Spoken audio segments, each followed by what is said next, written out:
On January 11, 2013, a high school student in Valdosta, Georgia, was found dead inside a rolled-up wrestling mat in his school gym.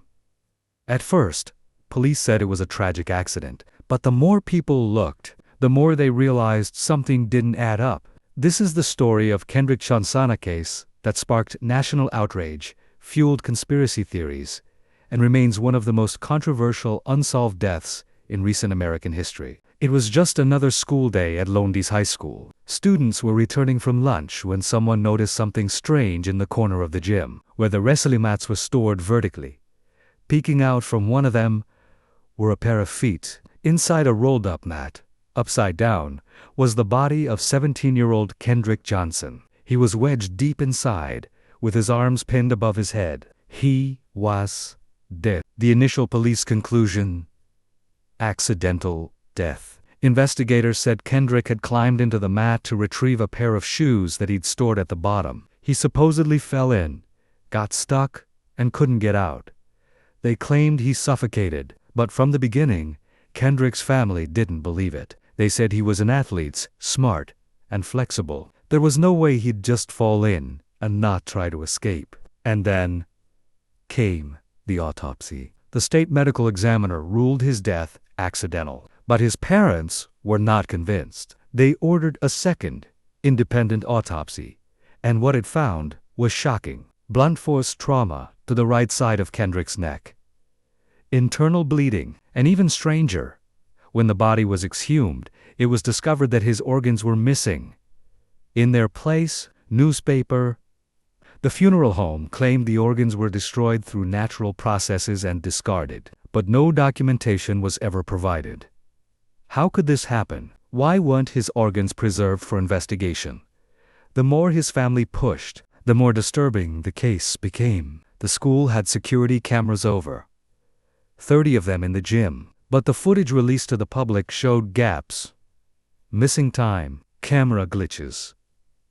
In one moment, Kendrick is seen walking into the gym. Then the footage jumps. No one sees him fall. No one sees him die. An FBI video expert later testified that an hour of footage was missing right around the time Kendrick would have died.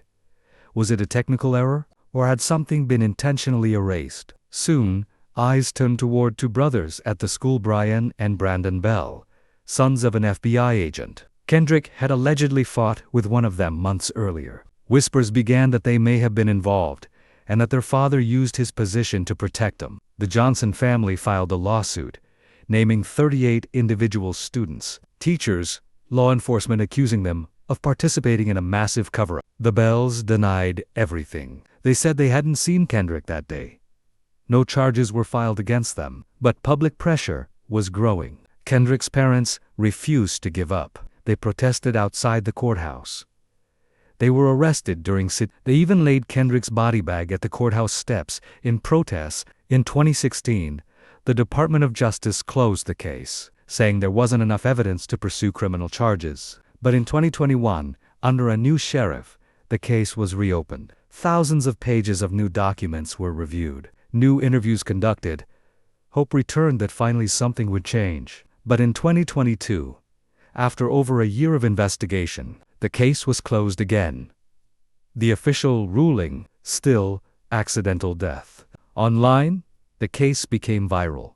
TikToks, YouTube documentaries, Reddit threads, memes, protests. Many people believed the cover-up theory, fueled by the missing organs, the missing footage, and the Bell brothers' powerful family ties. Some believed Kendrick had been attacked and hidden inside the mat. His death, staged to look accidental. Others claimed race played a role. Kendrick was black. The Bell brothers were white. People accused the justice system of protecting its own. The Johnson family said loud and clear, "They murdered our son, and we will never stop fighting." Even today, key questions remain. How did Kendrick get stuck in a mat that stood 6 feet tall? Why were his organs removed? Why is footage missing from a school full of cameras? And why were no other students or staff held accountable when Kendrick walked into the gym and never walked out? These questions have never been answered. And maybe they never will be. Over a decade later, the gym where Kendrick Johnson died is still open. his family still grieves, and the world still wonders what really happened inside that wrestling mat. A boy walked into school and never came home.